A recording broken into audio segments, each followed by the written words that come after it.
Welcome to my channel, Worldwise. Why are there not more people talking about the unsolved mystery of the Sodder children? The year was 1945, World War II had just ended, and families across America were looking forward to a peaceful Christmas. In Fayetteville, West Virginia, the Sodder family, Italian immigrants living the American dream, prepared for their own Christmas Eve celebration. George Sodder, the patriarch, ran a successful trucking business. His wife, Jenny, dedicated her life to their 10 children. The family's large, two-story home buzzed with laughter and anticipation, but the festive atmosphere was shattered shortly after midnight. As the older Sodder children slept upstairs, a fire erupted, engulfing the house in flames. George and Jenny frantically rescued 4 of their children from the inferno. However, 5 children remained trapped inside: 14-year-old Maurice, 12-year-old Martha, 9-year-old Louis, 8-year-old Jenny Jr., and 5-year-old Betty. Frantic, George tried desperately to re-enter the burning house, but his efforts were in vain. The wooden staircase had been consumed by the blaze, leaving him stranded.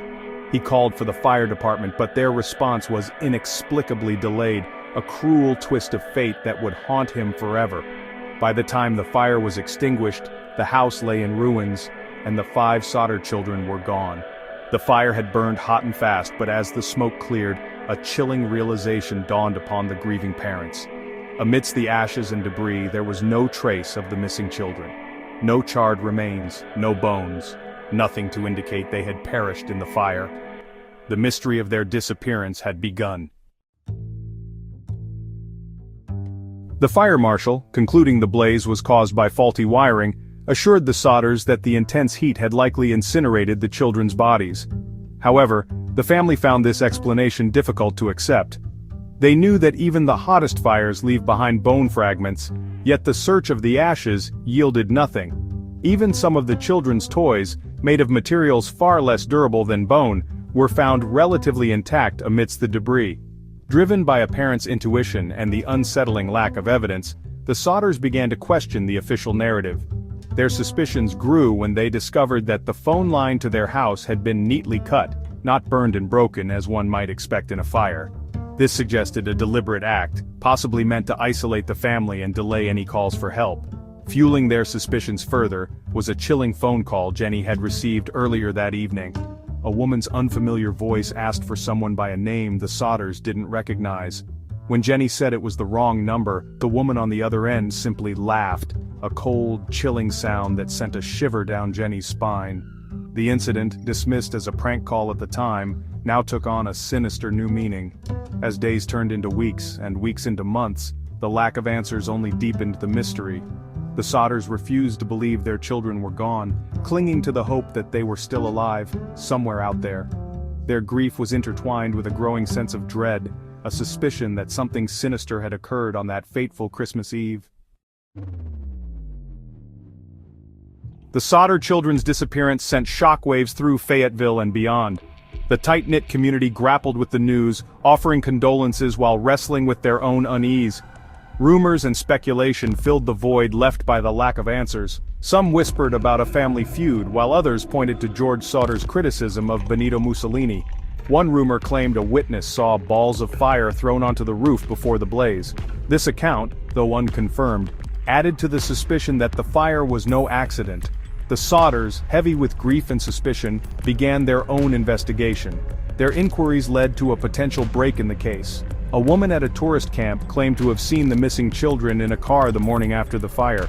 This sighting suggested the children might be alive and held against their will. Desperate for any lead, the Sodders clung to this glimmer of hope. They hired a private investigator and erected a billboard along Route 16.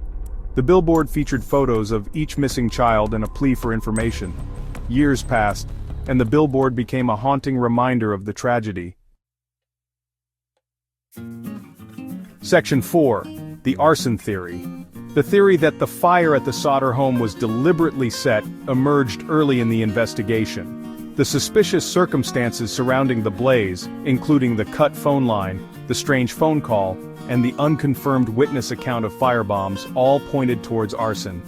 Some residents believed the fire might have been a personal attack on George Sodder. Known for his outspoken nature, George had made enemies within the community, particularly among those who disagreed with his vocal criticism of Mussolini and the fascist regime in Italy. Could someone have sought revenge against George by targeting his home and family? Adding weight to the arson theory was the fire marshal's initial conclusion that faulty wiring had caused the blaze. Later investigations revealed inconsistencies in his findings, and the fire marshal himself would eventually confess to removing and disposing of potential evidence from the scene, claiming he believed it to be nothing more than melted electrical wiring. However, his actions only served to deepen the mystery and raise further questions about a possible cover-up. Section 5. The Kidnapping Theory. The complete absence of any human remains in the fire's aftermath lent credence to the theory that the Sodder children might have been kidnapped. If the children were not in the house when the fire started, it would explain why no trace of them was ever found. This theory was further bolstered by the eyewitness accounts of the children being seen in a car the morning after the fire. Some investigators proposed that the fire was a deliberate diversion, a way to create chaos and confusion while the children were spirited away. The cut phone line and the strange phone call could have been part of a carefully orchestrated plan to prevent the Sodders from calling for help or contacting the authorities. The question remained, who would kidnap the Sodder children? Theories range from disgruntled business rivals to organized crime syndicates, seeking to silence George Sodder or leverage his children for some unknown purpose. However, despite numerous leads and investigations, no concrete evidence ever surfaced to definitively link the children's disappearance to any particular individual or group. Section 6. A Glimmer of Hope. In the years following the fire, the Sodders received numerous tips and leads, each offering a flicker of hope that they might one day be reunited with their children. One of the most intriguing leads came in the form of a letter received in the 1960s, allegedly sent by Louis Sodder, one of the missing boys. The letter, postmarked from Kentucky, contained a photograph of a young man bearing a striking resemblance to Louis as an adult. The letter writer claimed to be living a new life, and warned his family not to try to find him. Intrigued and cautiously optimistic, the Sodders traveled to Kentucky, hoping to find Louis and uncover the truth behind his disappearance. However, their search proved fruitless. The letter writer, if he was indeed Louis, had vanished, leaving behind more questions than answers. Section 7. An Enduring Mystery. Decades have passed since that fateful Christmas Eve in 1945, and the mystery of the missing Sodder children remains unsolved. George and Jenny Sodder both passed away, their hearts forever broken, without ever knowing what truly happened to their 5 children. The remaining Sodder siblings, forever marked by the tragedy, continued to search for answers, driven by an unwavering belief that their brothers and sisters are still out there somewhere. The case of the Sodder children stands as a stark reminder of the enduring power of hope and the haunting nature of unanswered questions. Though the passage of time has dimmed the memory of that tragic night for many, the Sodder family's relentless pursuit of the truth serves as a testament to the unbreakable bonds of family and the enduring hope that even in the face of unimaginable loss, some mysteries may one day be solved. Thank you for watching. Stay tuned for my next video.